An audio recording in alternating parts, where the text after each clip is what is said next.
Concerns are being raised about competition as well as patient access to much needed medication after Manulife announced that it's only going to cover certain prescription drugs that are filled at pharmacies owned by grocery giant Loblaw. It's a deal that affects roughly 260 medications used to treat conditions like arthritis, Crohn's, MS, cancer. Manulife says the deal will provide more options for group benefits members, with Loblaw, which owns Shoppers Drug Mart, says the company expects the experience for patients will remain unchanged, if not better. Is that true, though? Let's talk about this with independent pharmacist Kiro Masse. He is the owner of Lawler and Rylander Pharmacies. Kiro, thank you so much for joining us. There are concerns that this could mean an uneven playing field because independent pharmacies aren't able to take part. Are you concerned? So my concern, first and foremost, is that this is a movement. It's not an isolated incident. Currently, there is a move to Americanize our insurances here in Canada, where we're seeing a lot of these preferred provider networks where patients will only be covered if they go to certain pharmacies because these pharmacies have struck a deal with an insurance company.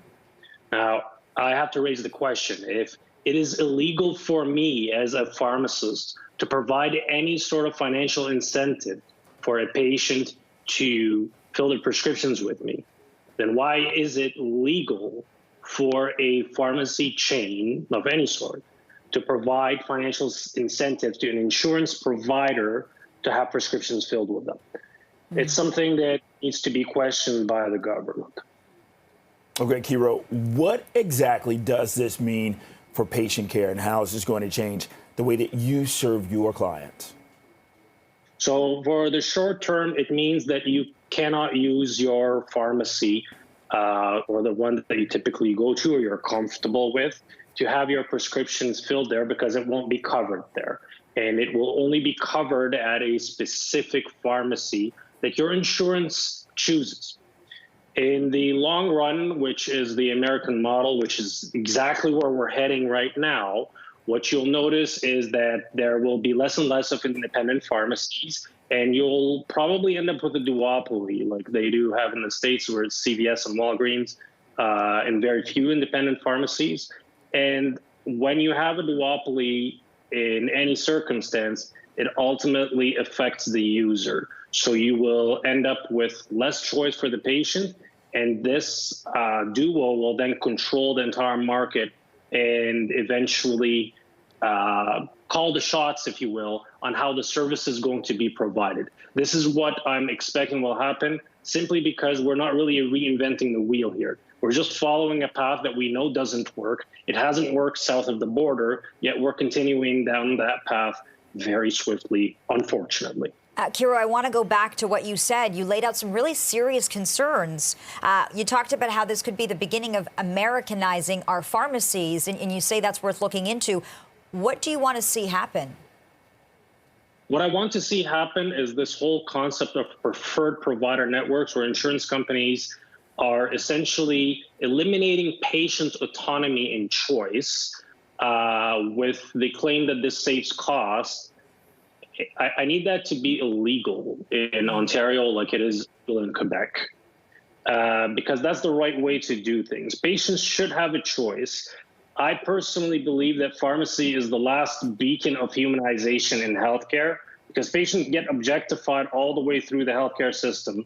And I made a point in my own personal practice that when you come to me, you get treated like a human being. And my patients will vouch for that. If we eliminate that sort of care and we make them all big, gigantic pill factories, you're going to end up with a lot of poor outcomes when it comes to patients and a lot of burnout when it comes to pharmacists, because that is precisely what happened in the United States. Okay, Kiro, what can you tell us about, this process in terms of becoming one of these preferred pharmacists, being a part of this network, and why is it that your pharmacy was not included? So there's something called a closed PPN, or closed preferred provider network, meaning that it is not open to everyone to participate. And this is one of them. And that's why I wasn't even given the choice to participate. There's open PPN, where a pharmacy would all pharmacies would be invited to come and take a pay cut in exchange for being part of that preferred provider network. But the first option is obviously a total breach of patient autonomy, and that's not okay. The second one is the devil's in the details, if you will. So you need to take a look at what happens when a pharmacy takes a big cut on their dispensing fees in order for them to serve a group of patients.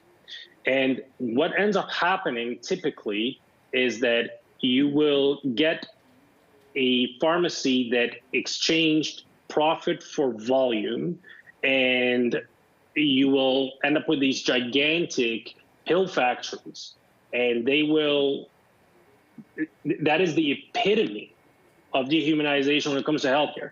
And that's what you're seeing in the States, and that's where things are heading. Like, I already heard that the city of Toronto is planning on doing this with their employees. They're planning on having a preferred provider network as well. Okay, so if you're pushing all of the employees to these pharmacies that are getting a cut on the pay, well, guess what's going to happen to the service? Very quickly, Kiro, before we let you go, we did hear from Loblaw saying that patient care will remain virtually unchanged. Do you agree with that? Well, let the patients find out. Okay. And with that, Kiro Massa, independent pharmacist, thank you.